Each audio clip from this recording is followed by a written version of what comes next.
Yan, hello mga si Kuya. Kasi nag-unbox kami. Naman naman ako. Ayan, mabilis ang i-share ko ito sa inyo. Ayan, pansinin nyo po yung stator. Ayan, nakainan po. Kumbaga na damage yung kanyang primary coil. So, pwede yung mangyari kahit dyan sa mga secondary coil or yung coil na hindi yung kanyang pinaka-primary coil, yung parang may balot-balot na yan. So, kapag ganyan po ang nangyari, ayan, nangyayari po dyan is lumuwag yung bolt doon sa magneto. Ito yung tatlo na yan, tatlong bolt na yan, may lumuwag dyan, kaya natanggal or ayan, sasayad yan pag lumuwag yung mga bolt na yun. Kaya karamihan kapag okay pa yung mga wirings ng stator, ang palaging nadadamage talaga ay yung ito, yung mga stator na nadadamage ng bolt. So 1 week pa lang daw ito, pero hindi ito ginawa dito sa amin. So bantayan lang ninyo palagi yung bolt kung paano anuhan siya, yung higpitan. Mayroon isa, lalo pag nag-DIY, yan sa mga nag-DIY, nakakalimutan nila higpitan yung mga bolt na yan. Kaya yan din ang magdadamage sa inyo pong mga stator. Kaya maging aware kayo na kapag kapag naghigpit na kayo ng stator nyo, siguraduhin yung mahihigpitan ninyo yung mga bolt, yung tatlong bolt na yan. Palagi talaga yan nakakalimutan. Nakakalimutan yan, lalo yung mga nagdi-DIY. So, ayan lang aking kunting tips sa inyo. Kasi, yung mga stator po na yan, kahit hindi yung primary coil, kahit yung itong mga to, kahit po gas-gas lang, o magas-gasan lang yung isa dyan, kahit hindi ganyan kalaki, magiging palyado na ang inyong motor, ang pag-andar. So, ito, totally talaga, sobrang, malaki na yan, ayan, di ba? Umabot talaga yung coil niya, yung kanyang mga rewind, yung mga tanso na yan.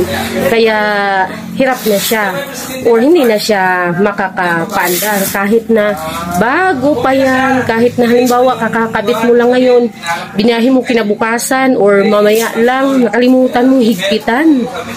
May mga ganun po talaga yung mga nag-DIY. Nakakalimutan ang isa dyan, higpitan, nalaglag. Mayroon nga dito bumili. Ako pang napagbilhan nito. Tapos, ginawa niya lang doon. Isa lang yung na bumitaw. Nakalimutan niyang yung dalawa na higpitan. Nakalimutan niya higpitan daw yung isa. Ay, kinabukasan, bumalik ulit. Ito.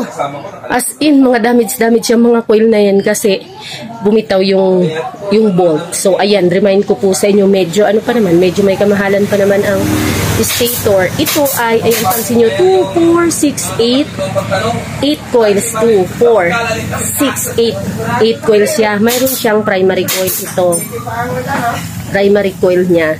Tapos pwede ito sa mga Rusi, Euro, yan, CG, ayan, ito yung mga to, Rusi 125, 150, Euro 125, 150, tapos mga Rusi, CG, yan, itong na to, stator na 8 coils, at ito ay, wait lang, ito ay 5 wires, ayan, 5 wires, pawis ako, tawa ko si Kuya, 5 wires yan siya, ayan, check natin kung talagang mayroon pa ba siyang, ano ba tawag dito, may kuryente.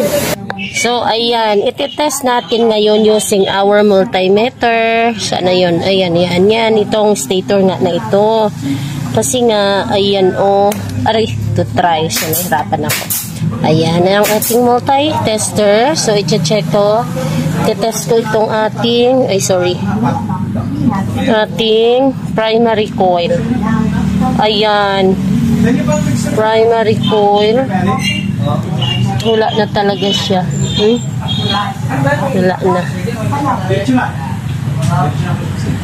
Wala na. Ayan. So, wala na talaga siya. OL na lang siya. Wala na ito. Totally damaged. Yan. So, ayan ang ating primary coil. Wala na talaga siya. Yan. Nawa ka na rin to kanina. Wala na talaga.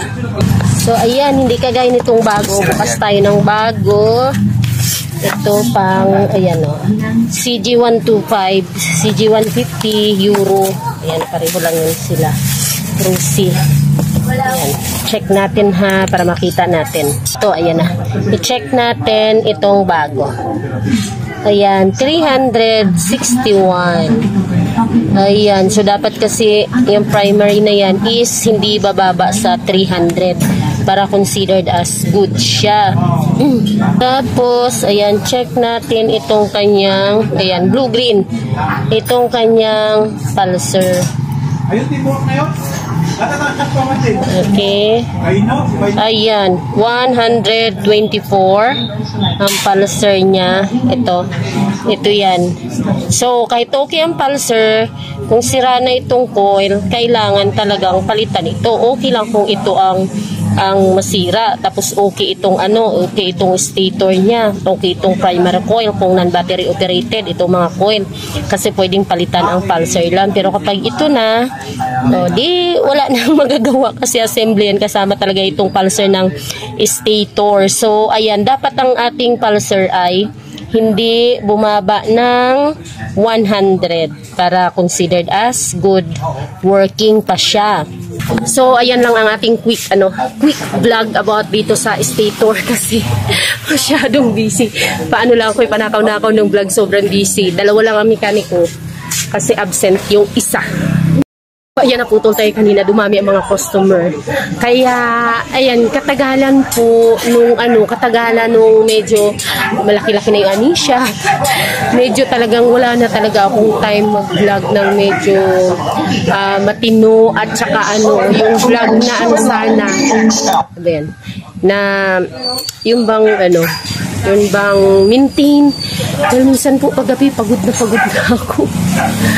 Ang pagod na. Imagine, maghapon ito. Ilan pa itong naghihintay. Ito may dumating na naman. Tapos hindi pa tapos kasi nga absent yung isang mekaniko may sakit. 3 kasi yan sila dito. So, ayun. Ang katawan ko rin araw-araw. Pagod na pagod kaya sa gabi. Minsan gustuhin ko mang mag-vlog. Talagang suko ng katawan lupa ko. Thank you so much. At please don't forget to hit the like and subscribe sa mga hindi pa nakapag-subscribe. At ako ay talagang haggard. Bye-bye!